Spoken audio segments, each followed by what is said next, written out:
is Thursday again, guys. It is Thursday, 9 p.m. We are back with the pop in. Poppin' drills, guys. Poppin' drills. But honestly, guys, today I am not prepared to do some drills with y'all. For some of you that know, last week, flew over to New Orleans. New Orleans, however you want to say it. You guys know what I'm talking about. Flew over there. Had to help my brother actually, drive back to California. So it was actually pretty good.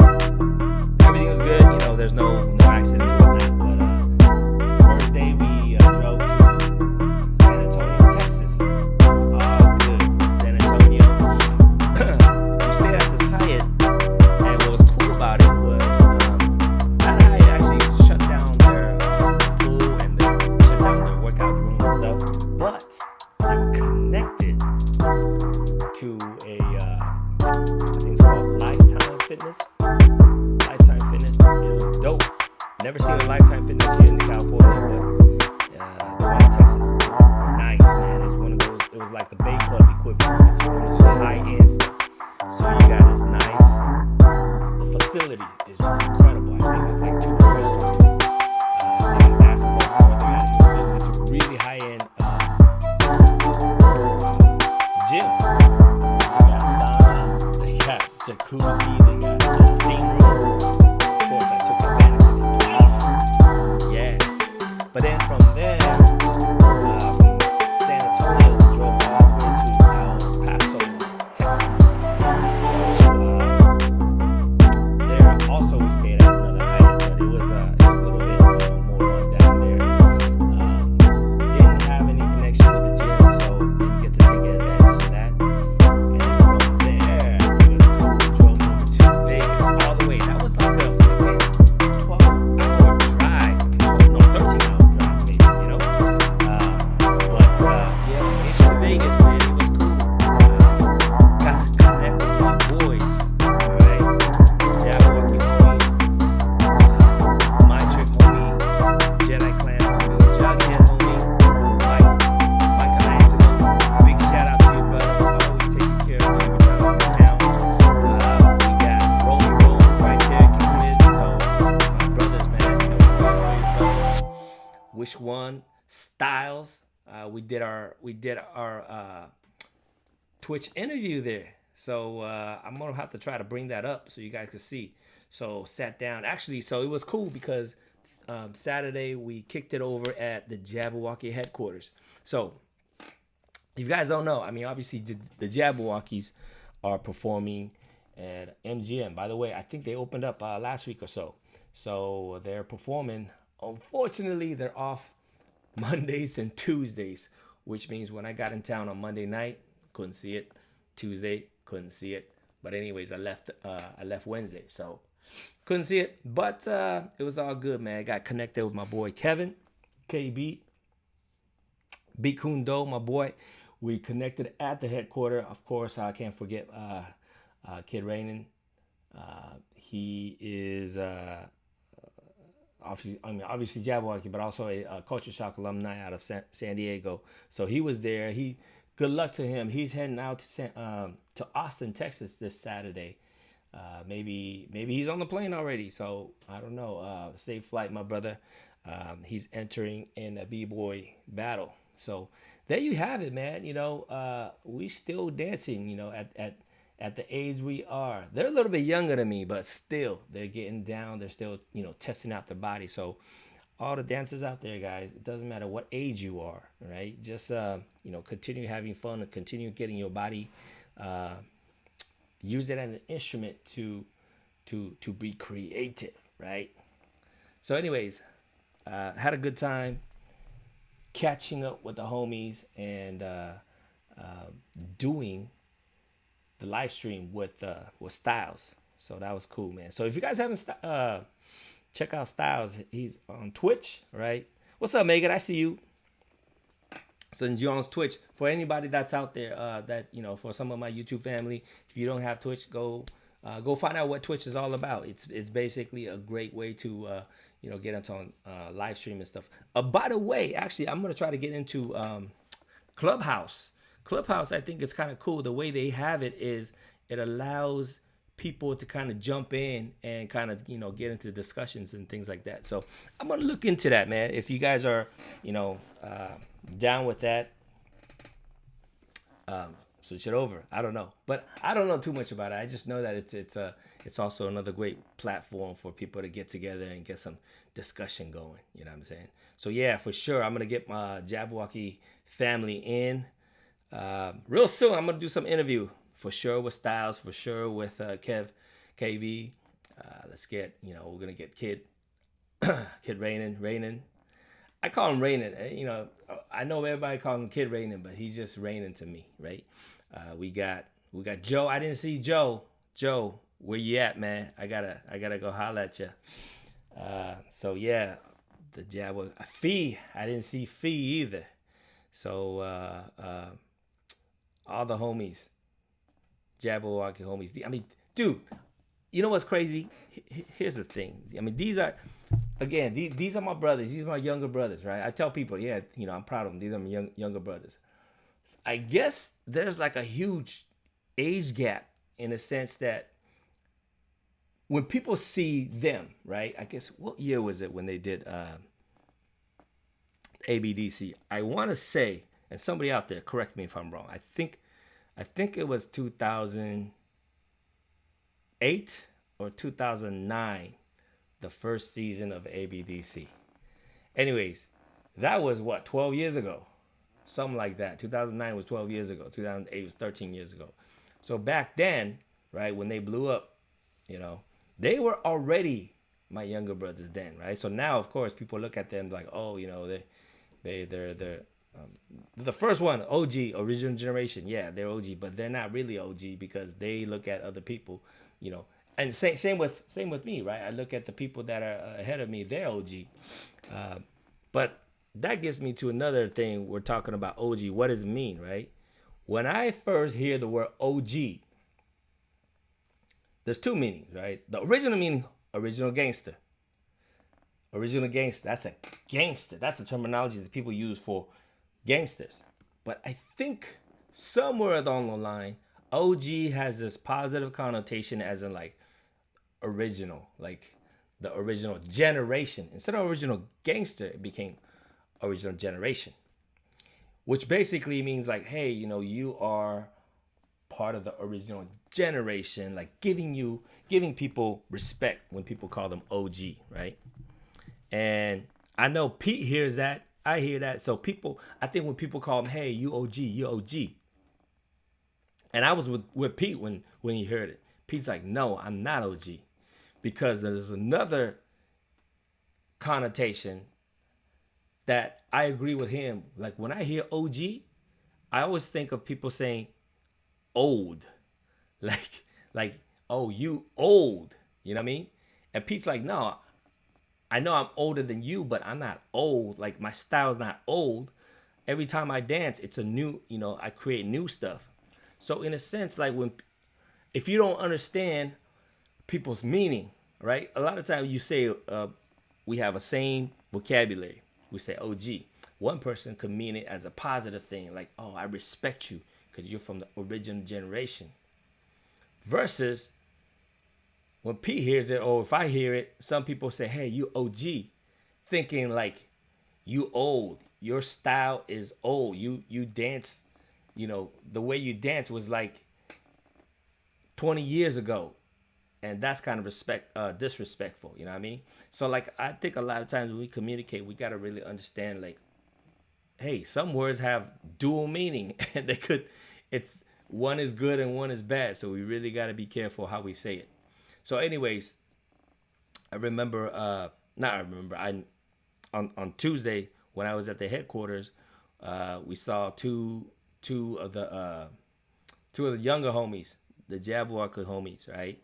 They were there helping Rain and Train, and please forgive me, I forgot the names, but very respectful. I mean, all the dancers there, Jabberwocky, the family, right?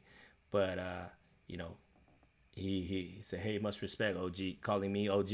Like, I understand what he's trying to say, but what I want to do is trying to tell everybody there's actually those two meanings. Because when I hear it, back when I heard it, I'm talking about maybe 20 years ago, when I hear words like OG, it actually has a negative connotation. So just be aware of that when you call somebody OG who's really OG, like from that era, it's actually not a good thing. So anyways, that's that.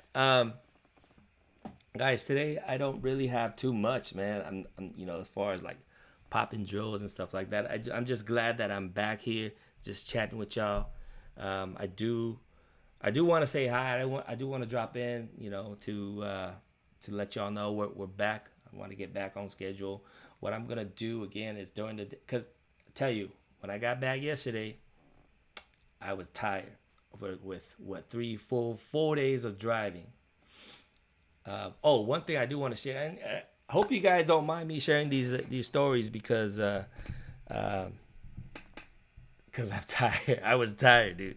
So coming back, the car that my brother drove was an old car. One of the very first cars that my parents got. It was actually like a 94. 94, what is that? Not even, almost 30 years, right? That car is old. So anyways, it was okay, right? It was okay. We knew that the transmission had some issues. But what happened was, this is from San Antonio. This is the leg from San Antonio to El Paso. I was driving this time. And again, I don't know the limitation of this car as much as my brother. So I was driving. And as we were going, we're entering a ramp, wrapping up onto the highway. So of course, you gotta kind of gun it a little bit. I didn't gun it. I was just trying to stay in front of, and it was a truck that was in front of me. So it wasn't like a sports car that just took off. It was just a truck going, and the problem was it was going uphill. So I was like, okay, I gotta step it up. So the RPM was actually going just around 3. It wasn't even above 3. The RPM was at 3, which is 3,000, right? And you could hear, this is an automatic transmission, so it was going one, it's going 2, 3, 4, 4, and you could feel that it was trying to go 4, trying to get to the 5th gear, and it would slip.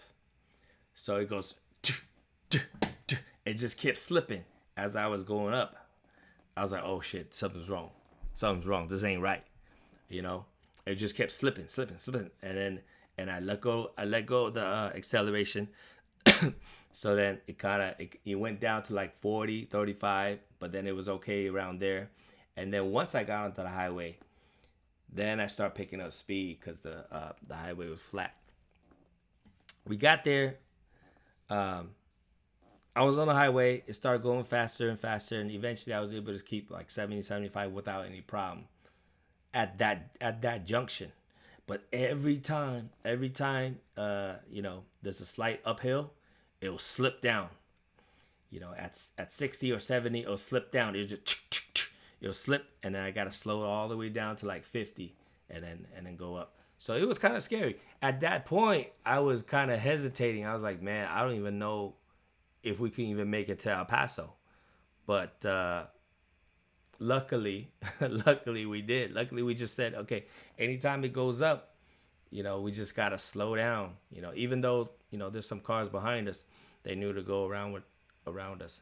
So anyways, what I'm trying to say, it was kind of scary at first, that leg, and especially from El Paso to Vegas. If anybody has ever driven that, that there's some hills there. There's some hills that we're just like, oh my God. I mean, climbing that hill, we were going probably like 35, on the highway.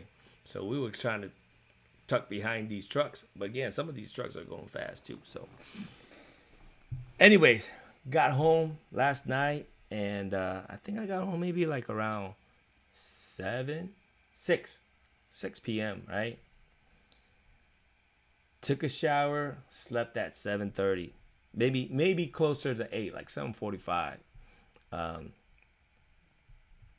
got up today around 7, so maybe I was in bed. I was in bed for maybe like 11 hours, but probably fell asleep for like 10 hours. Anyways, still a little bit trying to recover, you know. So so yeah, today is just, you're just gonna hear me talk, and that's basically about it. I'm not even gonna talk too much else. What I need to do is, you know, film some more, get some more content so I can share with you guys some of the technique, the breakdowns of these techniques. You know what I'm saying? So so yeah, guys, that is it. I actually wish, what I need to do is I actually need to get the footage of me actually on Tuesday, because when we went over to the headquarters. If you guys don't know what I'm talking about, headquarters, that's where Jabberwockies and the Jabberwocky dancers practice, right? Because what they do is they do the show at MGM, but where they practice is at the headquarters. It's a different location. Okay, I think maybe there is like a, you know, back room, a green room at MGM. I'm actually pretty sure there is, but I haven't seen it. But at the headquarters, you know, we're getting down, so everybody kind of got down a little bit. And Styles, Chris, he had some music that he produced, he made, and it was a nice, you know, just mid-tempo song that was perfect for me. Actually, at the time, Raynon was practicing. You know, he was getting down, he was getting ready, right, getting ready for his battle. And we were in the other room. We were in the lobby.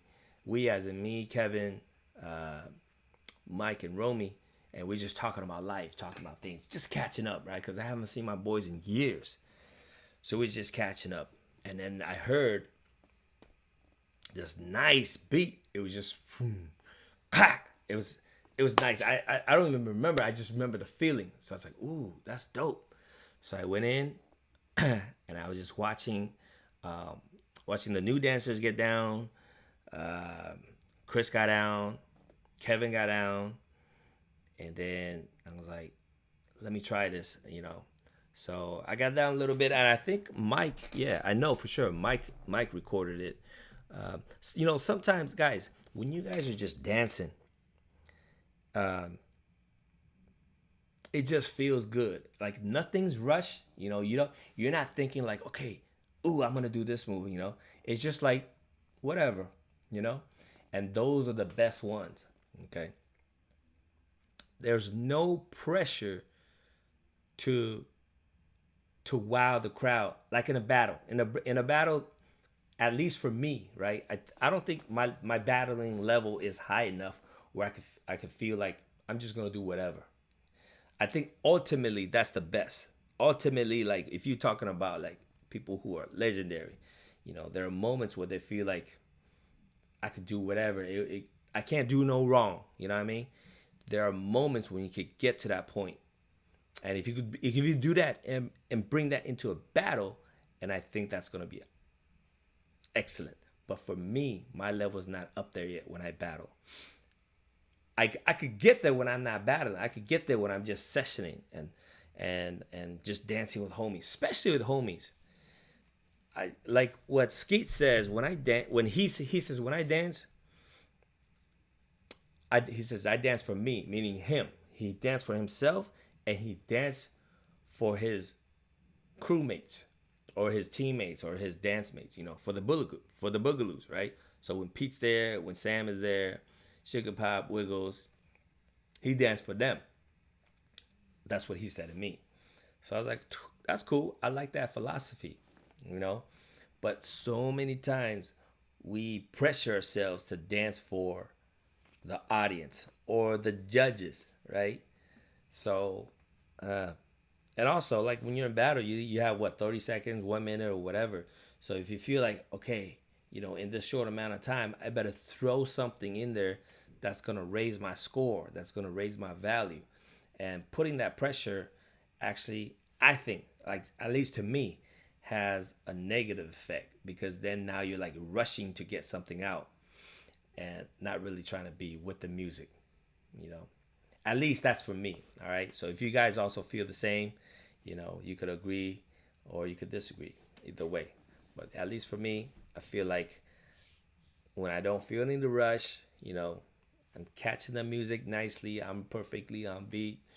I could work on exploring exploring the body. I don't want to say exploring the music. In a sense, it is exploring the music, but a lot of people will say, "What do you mean explore the music?" Basically, for me, it's exploring my flexibility with my body and exploring how different movements my body could do with that song that's playing at the moment. Hopefully that makes sense. Okay. What's up, Amax? If I said it right, Amax Z. I know you've been on here before, but don't know if I said it correctly. But welcome, welcome, always, always welcome. This is family. So yeah, I gotta get that footage, man. I gotta get that footage from. All right, cool. From my boy Michelangelo. So once I get that, maybe next week I'm gonna play that and pop it in, and then we could break that down. And just give you guys a heads up. I reached out to Styles so that maybe we could do like collab, because if you guys don't follow him, again, he is an original Jabberwocky member. When I say original, okay, let me back that. Let me back it up, right? A lot of times I say original. Original means the first, right? The first generation. I actually am not sure if he was there when Jabber was first created, but he was on the show. Okay, so I guess a lot of people, when they say, oh, original Jabberwocky, they're talking about the people that did the ABDC show. Okay, in a sense, that's kind of like original, but to me, original, the Jabberwockers was formed even before that. Like Jabberwocky members were dancing way before the ABDC show. Okay, so there's a lot of members that didn't even do the show. If you guys don't understand. Oh, you guys. You saw it. Okay, cool, MX. Yeah, it was cool. It was cool. But actually, when I just saw it earlier today, I realized, I think like the first 5 minutes, the volume was way off. The music was way too loud, and our mics, our vocals way too soft. But I think we fixed it towards the end, so it was cool. Actually, what we wanted to do was to do some get downs at the house. Now, if you were there live, you knew that it was like closer to 1 a.m., 2 a.m., and I was tired.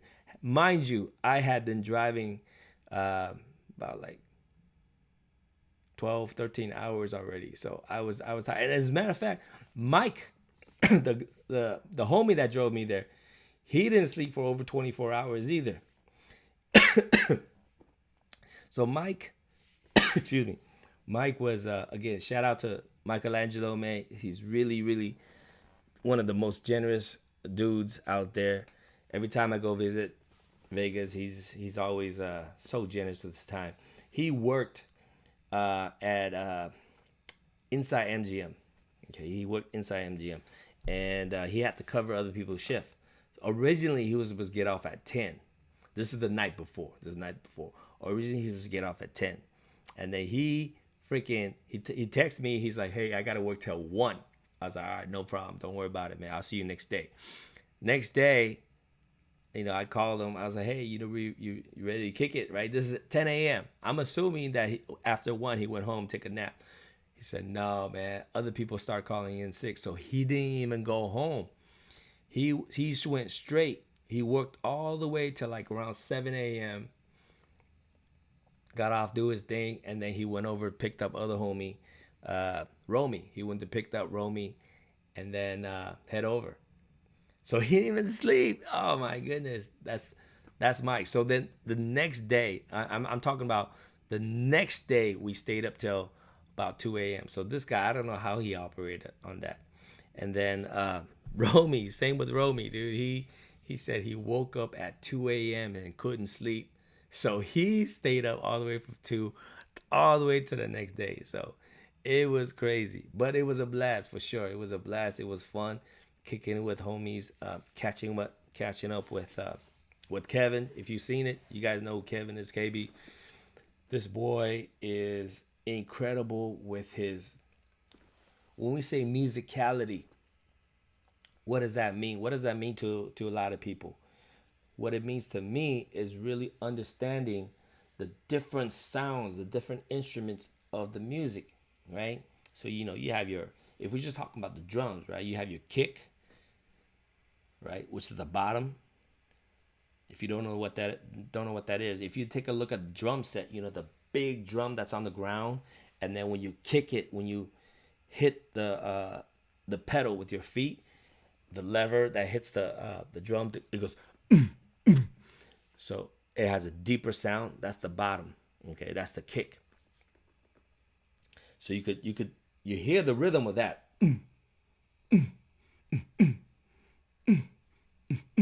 So that's the kick. And then you have the snare, right? That's the snare. And you have the hi-hat. So like even with the drum, there's so many different instruments or different sounds to it.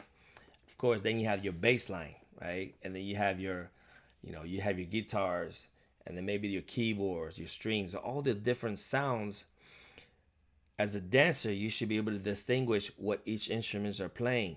And if you could distinguish that, then you could show it. If you could show it with your body, to me, that's what musicality is, right? And he definitely shows that, the control of it. It was so cool. And the thing is, we talked about being humble. We talked about, and there's stages of being humble. You know what I mean? Oh, okay, I remember. One of the key words we talked about is the words woke. Who said that? I think Rainin brought it up or something like that. Like people just understood what woke is. We got to that because we talked about how like every generation, right? Every year, every 5 year, every 10 year, actually almost every day, new words are coming out, maybe not, in the dictionary as well, but like in the street terminology, hey, this is lit, right? Lit. What is lit?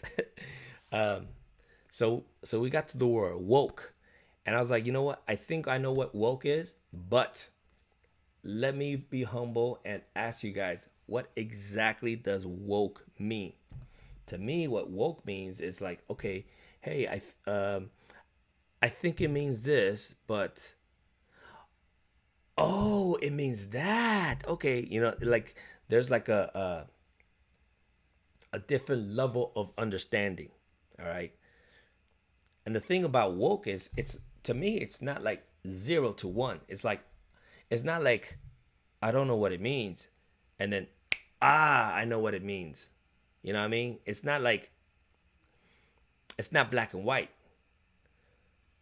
In real life, it's like 1, 2, 3, 4. You know what I mean? Like if you understand something, maybe you're at a level 1, but then you understand it better. Now you're at level 2. Is level 2 the ceiling? Is level 2 the highest you could go? No, there's more and more and more. Same thing. So if we talk about musicality, it's not like Kevin will tell you himself. He's not gonna be all like, yeah, I got musicality. I got it. I can't get any better. If he's like that, he's not the same Kevin.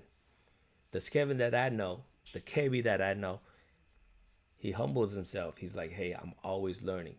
He's always learning, right? Even when I was there, he's like, hey, I'm gonna learn from you, me. I'm like, me? Damn, look at you, me. I ain't doing what y'all doing, right? But same with me, man. When I see him, like, bro, I gotta learn from you. So it's that mutual respect, right? But we all and it's not like because he's reached the that level that I'm doing that. Anybody, same with you guys, Amex, Megan, anybody out there, right? R Square, all of you guys. When I see you, I can learn from you. Even anybody I can learn from. And we all have to have that mentality. Like, look, I can learn from anybody. Your approach has to be like that. And I'm not saying you guys aren't. I'm just saying let's remind each other to stay like that. We can always get woke all the time if you just keep practicing, keep revisiting. You know what I'm saying? So yeah, it was a pleasure hooking up with brother KB. We talked about so much history, and there was so much that we talked about that wasn't even on the live stream. We actually talked about way more stuff at the headquarter, and as we're talking, ooh, we gotta say that. We gotta say that for the live stream. We're like, okay, but then we kept talking. So I was almost wishing, like, man, we should have a camera right there to record all the stuff that we were talking about. And it was beautiful. I think, like, we talked about, we even talked about the inspirations, our inspirations when we were coming up. I don't want to get too into it because I don't want to say what Kevin said, but he mentioned the people that inspired him. Again, if you guys don't know, he grew up in Sacramento, but during his trainings and during his dancing and stuff like that, him and Joe and Phil, they would drive down to the Bay Area, and of course, they're like little brothers, so of course they come. We love it, and we talked about the different dance studios that were there. All the homies that were practicing. So guys, man, I wish that was on video, but I'll bring them back. I'm gonna do interviews with them, each one of them. Again, I mentioned that didn't get to see Joe. All right, Joe is another.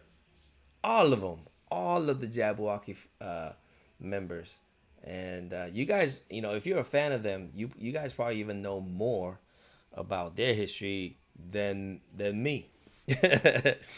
When I see them, I'm just like, yo, these are my younger brothers. That's cool. Do your thing. And of course, I'm doing my thing.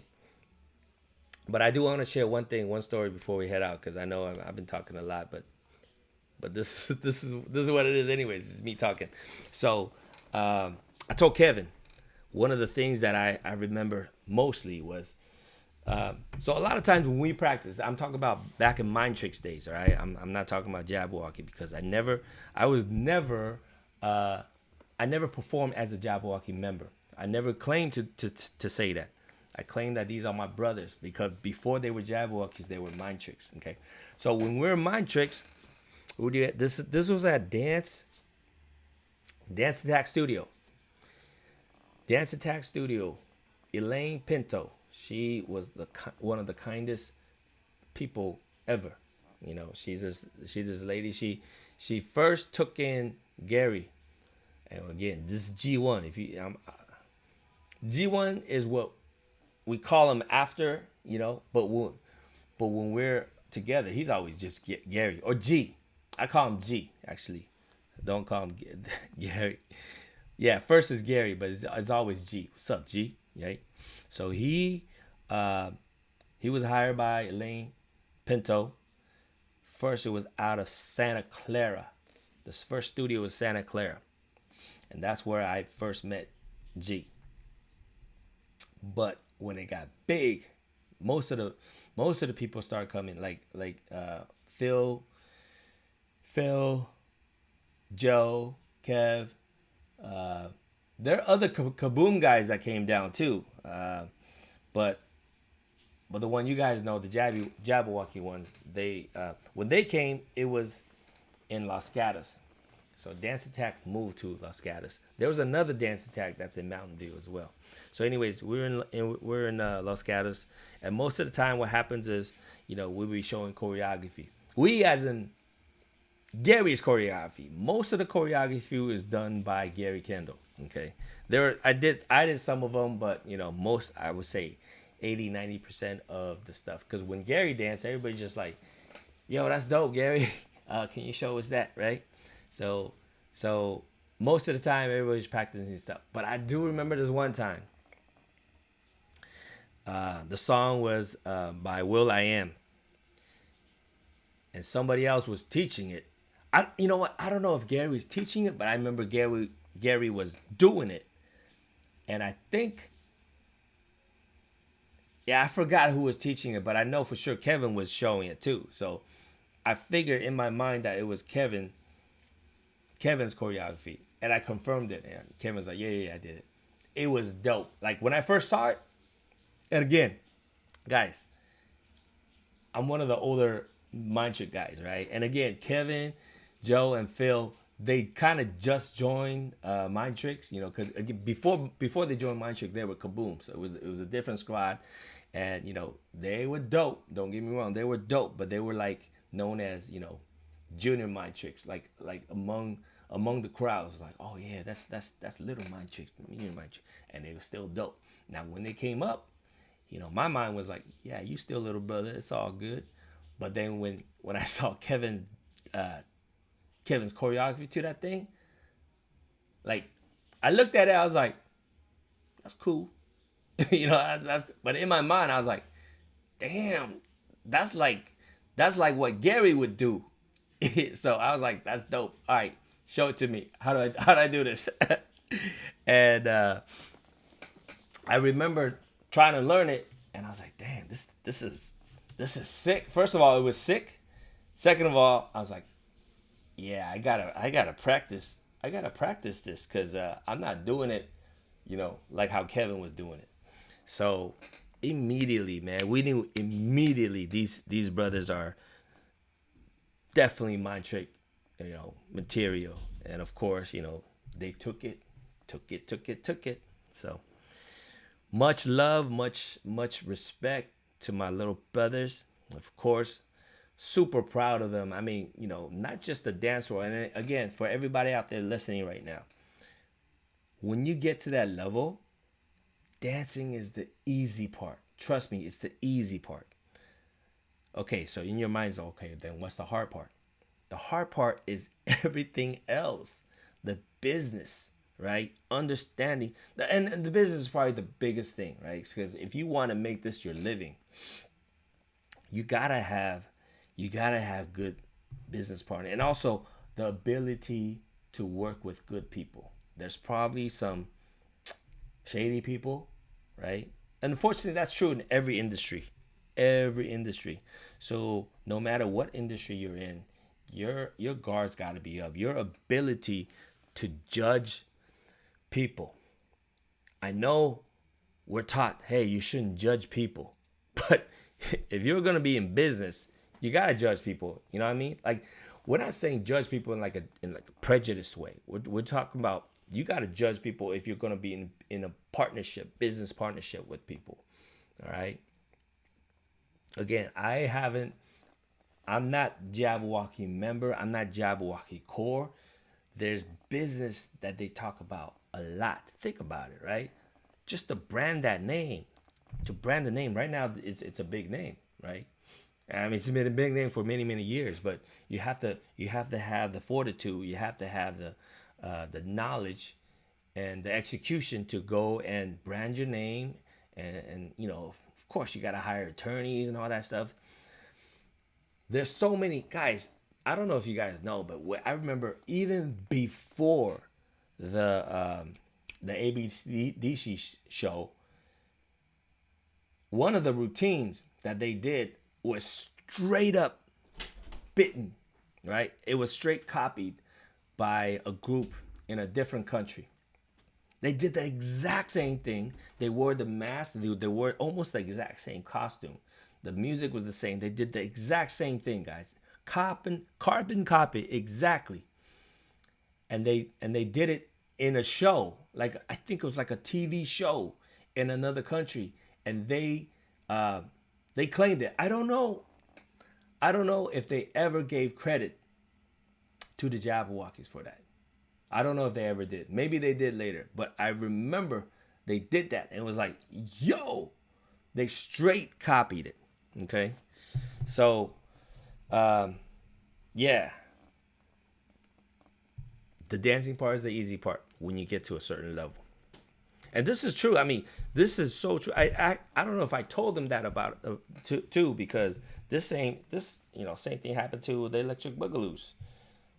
every great group. I'm sure. The lockers were fortunate, good enough to hire attorneys, I guess, to handle their stuff. But even then, there's every single group that I know, there's some sort of a drama. There's some sort of a drama, internal drama.